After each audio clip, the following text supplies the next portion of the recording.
दोस्तों आदाब सलाम नमस्कार। आज के एपिसोड में हम बात करेंगे बिहार के मुख्यमंत्री नीतीश कुमार की रणनीतियों के बारे में, उनकी यात्राओं के बारे में।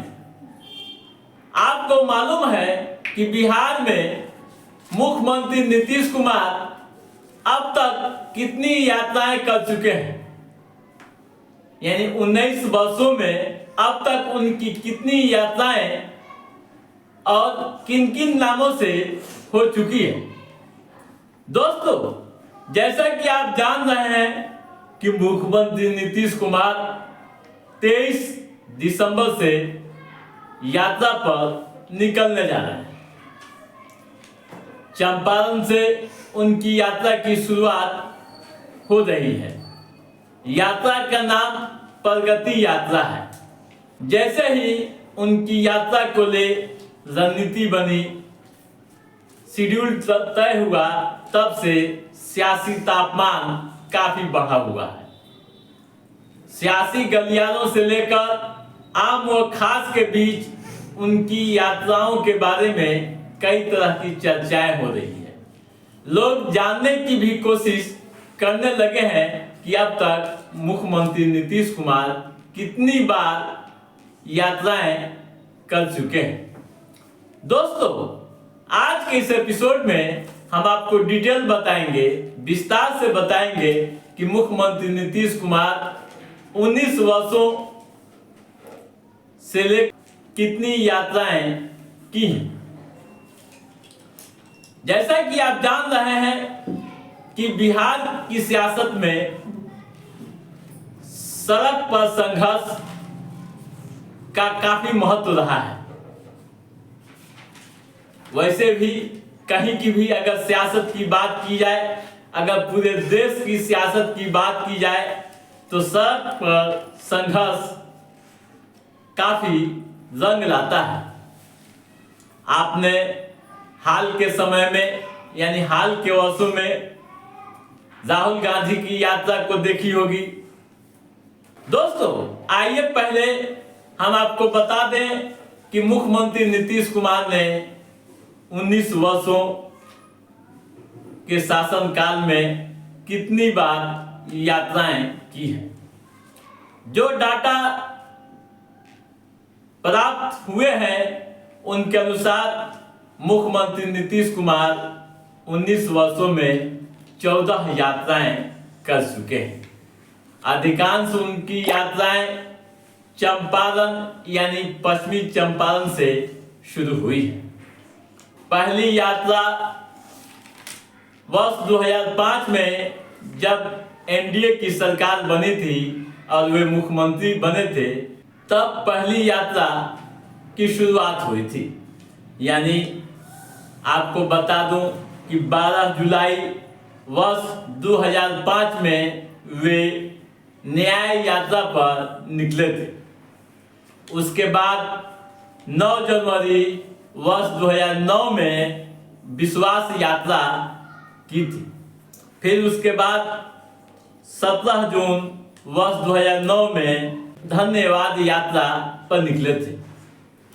उसके बाद 25 दिसंबर वर्ष 2009 से प्रवास यात्रा पर निकले थे। इसी तरह दोस्तों 28 अप्रैल 2010 से वे विश्वास यात्रा पर निकले थे। फिर आपको बता दूं कि 9 नवंबर 2011 को सेवा यात्रा थी। उसके बाद कारवां बढ़ता रहा। 19 सितंबर 2012 को अधिकार यात्रा पर निकले थे। फिर उसके बाद 5 मार्च 2014 को संकल्प यात्रा की शुरुआत की थी। 13 नवंबर 2014 को संपर्क यात्रा पर निकले थे। और इसी तरह से 9 नवंबर 2016 को निश्चय यात्रा की शुरुआत हुई थी। और आगे बढ़ूं तो आप जान लीजिए 12 दिसंबर 2017 में वे समीक्षा यात्रा पर निकले थे, यानी योजनाओं की समीक्षा करने। इसी तरह से 3 दिसंबर 2019 को जल जीवन हरियाली यात्रा पर मुख्यमंत्री निकले थे। उसके बाद दोस्तों 22 दिसंबर 2021 को समाज सुधार यात्रा की शुरुआत हुई थी। आपको बता दूं कि समाज सुधार यात्रा के तहत शराबबंदी, नशा के खिलाफ अभियान, दहेज के खिलाफ अभियान, इस तरह कई अहम योजनाएं मुख्यमंत्री नीतीश कुमार की रही। उसके बाद दोस्तों 5 जनवरी 2023 को समाधान यात्रा पर निकले थे। अब मुख्यमंत्री प्रगति यात्रा पर निकले। ठीक है दोस्तों, तो आप समझ गए होंगे कि उनकी कितनी यात्राएं रही, यानी 14 यात्राएं वे कर चुके हैं और 15वीं यात्रा की तैयारी है। यानी यूं कहूं कि 15वीं यात्रा पर अब निकल रहे हैं।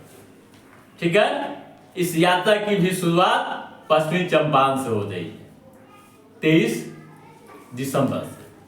ठीक है, अब आइए यह भी समझना जरूरी है कि इन यात्राओं से क्या लाभ मिला है। दोस्तों पहले कुछ डाटा मैं आपके सामने रख देना चाहता हूं, आप खुद आकलन कर लीजिएगा। वर्ष 2004 के लोकसभा चुनाव को आप देखिए। वर्ष 2004 के लोकसभा चुनाव में जेडीयू 24 सीटों पर चुनाव लड़ी थी, लेकिन मात्र 6 सीटें जीत पाई थी। 2005 में एनडीए की सरकार मुख्यमंत्री नीतीश कुमार के नेतृत्व में बनी। ठीक है, और न्याय यात्रा पर निकले थे सरकार बनने के बाद, जिसका फायदा मिला। फिर 2009 के लोकसभा चुनाव से पहले यात्रा पर निकले थे। इसका फायदा यह हुआ कि उस चुनाव में 20 सीटें जीते। 2009 के लोकसभा चुनाव में जेडीयू को 20 सीटें मिली थी। 2010 के विधानसभा चुनाव से पहले विश्वास यात्रा थी। उस विश्वास यात्रा का असर यह हुआ कि उस विधानसभा चुनाव में जेडीयू अकेले 110 सीटें जीतने में कामयाब रहे। अब 2025 का चुनाव है। राजनीतिक विश्लेषकों की निगाहें लगातार टिकी हुई है। उनकी माने तो आगामी विधानसभा चुनाव में भी मुख्यमंत्री नीतीश कुमार की इस यात्रा का असर पड़ सकता है। वैसे दोस्तों चुनाव में अभी समय है, क्या होगा यह देखना काफी दिलचस्प। तो दोस्तों आज के इस एपिसोड में बस इतना ही। हमारा ये एपिसोड कैसा रहा आप लाइक और कमेंट करके हमें जरूर बताइएगा। यदि आपने हमारे चैनल को सब्सक्राइब नहीं किया है तो सब्सक्राइब भी कीजिएगा, ताकि इस तरह की महत्वपूर्ण जानकारियों संबंधित, राजनीतिक गतिविधियों संबंधित जो भी अप टू डेट है उससे हम समय समय पर आपके भी पहुंचाते रहेंगे। तब तक आप अपने दोस्त को दीजिए इजाजत।